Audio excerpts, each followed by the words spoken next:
Hey guys, it's MazeMan112, and today we're going to try to create a Frankenstein using all the previous Call of Duties. So let's see if we can figure this out. To create our Frankenstein, we're going to combine multiple attributes from all the Call of Duties. These are going to be the maps, the guns, the perks, the killstreaks, the downloadable content. Along with that is also the support, the overall sound, and the graphics. So let's go ahead and get started. First thing I'm going to go ahead and look at is the maps. Well, when people ask me which Call of Duty has the best maps, it kind of leaves you in a little bit of a conundrum. You don't know which ones have the best, because when you look back at your favorite maps, they're not all on the same Call of Duty. So when thinking about this, I'm going to have to give it to Modern Warfare 3. And the reason why I'm going to give it to Modern Warfare 3 is because they completely revolutionized the way that map design occurs and the way we look at a map. Before, you had 3 standard traffic patterns to a map. You always had, the path straight down the middle and the ones on both sides. Modern Warfare 3 made maps more realistic, where there's multiple ways to get to any room. There's multiple ways to capture any headquarters. There's multiple sites of views on all the flags. This makes it more difficult to, really control a map, but it really makes this a more realistic simulation of what it's supposed to be. So I really enjoy that. I'm going to give it to Modern Warfare 3. The next thing I'm going to go ahead and look at is the guns. When thinking at guns, this was kind of a difficult choice as well, because I like a lot of the modern guns. I like, some of the sights on there. But I had to go with World at War. I had to go for the nostalgia factor. There's nothing better than shooting someone with that bolt action and getting to see that animation of him reload the weapon. To get to be able to use the Tommy gun. I mean, who doesn't like to use the Tommy gun with a round drum? And you kind of could feel like, one of those old 30s style mobsters mowing people down. It was just the whole nostalgia factor, the guns that you really don't get to see a lot, and we probably won't be seeing them for a little bit. So I gotta go with World at War. The guns are really balanced, and it was really enjoyable. Next time I go ahead and look at is the perks. With the perks, you want to make sure that everything's very evenly balanced, that there's not a setup that's going to completely just make a player overpowered. With Modern Warfare 2, you had people running the one-man army, and that was an issue because you were able to take advantage of a game mechanic. So with my favorite perks, I'm going to have to go with Black Ops. Black Ops perks, to me, it did a couple things. First, it got rid of stopping power and Juggernaut. It almost made these kind of standard, where you didn't have to worry about Juggernaut. Your guys lasted a little bit longer. You didn't have to worry about stopping power, because all your bullets are all going to have the same damage. I really enjoyed this. It opened up those 2 slots for the use of other perks and to try out other things, and to really help the player become more creative. One thing that really bugged me with Modern Warfare 2 was if you put someone in the last stand and someone else shot them, you only got the assist. It was almost like people would play a game out of stealing people's kills if you ran across a couple people using last stand. Black Ops, whoever put them down, they get the kill. That was really a nice touch. They listened to the community. They fixed it, an easy problem, which I don't understand why Modern Warfare 3, went back a step on that one. Next time I go look at is Killstreaks.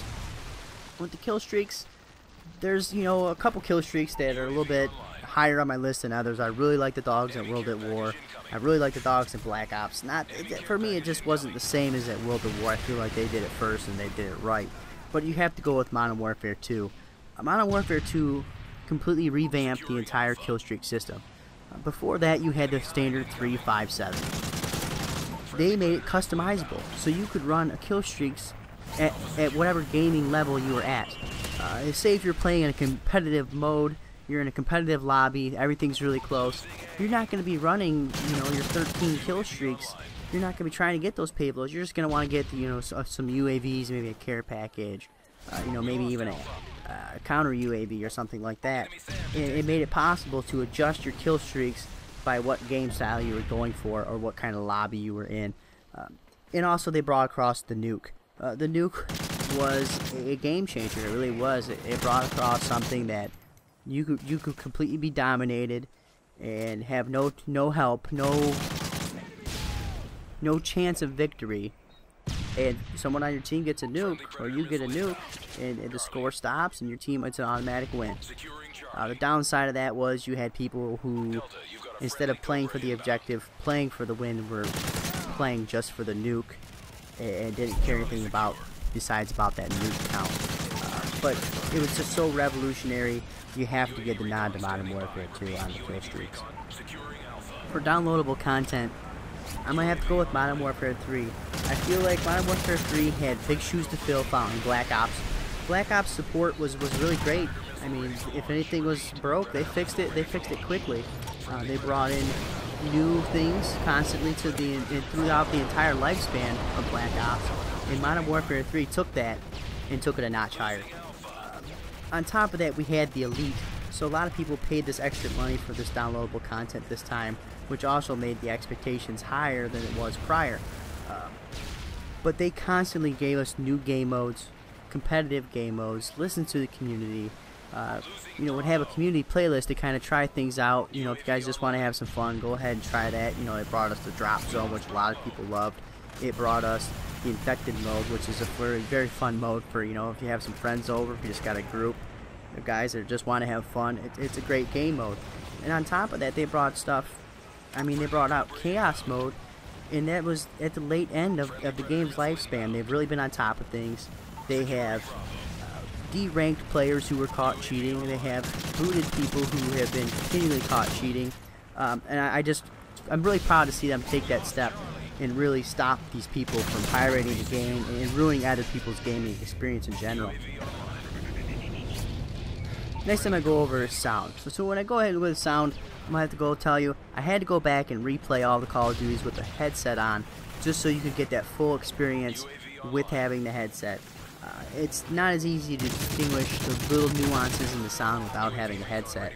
With that being said, I have to give it to Modern Warfare. Modern Warfare, the sound was just right. There was times, you know, when the chopper's right above you, it sounds like a chopper's right above you. You can hear somebody walking, you know exactly where they're at. It's really easy to be able to use your headset and use your ears to their fullest ability when you have that kind of sound. And you didn't have that background sound, i.e. rockets going off in the background every 30 seconds. Or, for some reason, World at War, it sounded like your guy has those bells on it or something. Everywhere he's walking, you just hear ching, ching, ching, ching, ching. And it makes it very difficult to kind of focus when you just have that kind of overbearing sound in the background. So I'm going to go ahead and look at graphics. The graphics, I'm going to have to give it to Modern Warfare 2. The maps were very colorful. The textures were great. I like that they used brighter colors. For some reason, when people think of war games, they want to use these dull browns and grays, and just kind of make that the color palette set the mood. But war color palette isn't dull. It's just as bright as it normally was. It's no different if you're at war than in your daily life, and I like to see it's a little bit more realistic, but the players have to pop. And I feel like in Modern Warfare 2, the players really popped off the background, and you didn't wonder, is that somebody, is that not? You know, they had that just right. I don't know exactly how they do that, but they had it just right this time. So just to wrap up, we got maps, Modern Warfare 3, they were revolutionary. Guns, World at War, they were old school. Perks, Black Ops, finally getting that kill for that last stand. Killstreaks, Modern Warfare 2, all you guys say is nuke. Downloadable content, Modern Warfare 3, maps, maps, maps, maps. For sound, you got a Modern Warfare, oldie but a goodie. For graphics, Modern Warfare 2, it sure did look pretty. Go ahead, let me know what you guys' Frankenstein turned out like. You guys have any questions, comments? Leave them in the section below.